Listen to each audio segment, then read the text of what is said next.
ए माई बेटी के आस पूरा जाई तू। अभी आप सुन रहे हैं जय माँ काली रिकॉर्डिंग स्टूडियो फुलपरास चौक से। ए माई बेटी के आस पूरा जाई तू।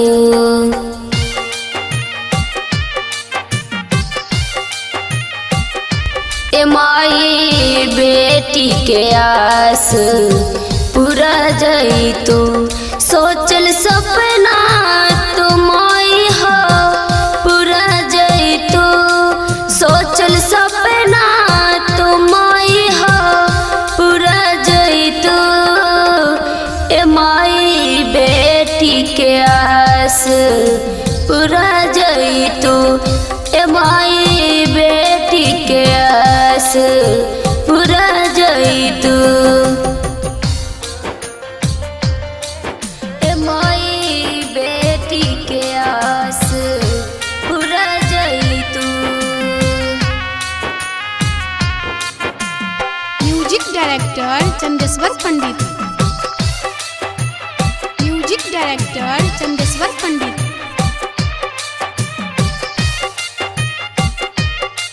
ए माई बेटी के आस पूरा जाई तू।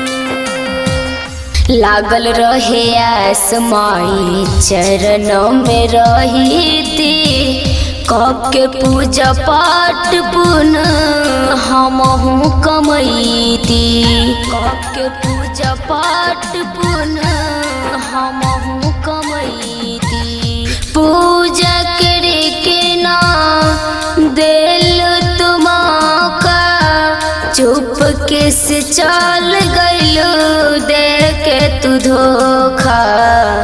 मंदिर में आई के भुला गइलो। मंदिर में आई के भुला गइलो। ए माई बेटी के आस पूरा जाई तू। ए माई बेटी के आस पूरा जाई तू। ए माई बेटी के आस पूरा जाई तू। म्यूजिक डायरेक्टर चंदेश्वर पंडित। म्यूजिक डायरेक्टर चंदेश्वर पंडित। ए माई बेटी के आस पूरा जाई तू। खाना पीना छोड़ देले बिया तोहर बेटी। रोई रोई कहे भइल पूजा में का कमी। रोई रोई कहे भइल पूजा में का कमी। बन के तू जान माई रहलो दिल के पास हो। माई से भी ज्यादा तो पे रहे विश्वास हो। पूजा पाठ के धाजे उड़ा देहलो। जाके मंदिर में माई हो भुला गइलो। ए माई किरण के आस पूरा जाई तू।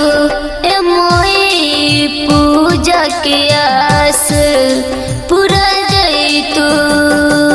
जय माँ काली रिकॉर्डिंग स्टूडियो फुलपरास चौक से। 91 13 90 67 65।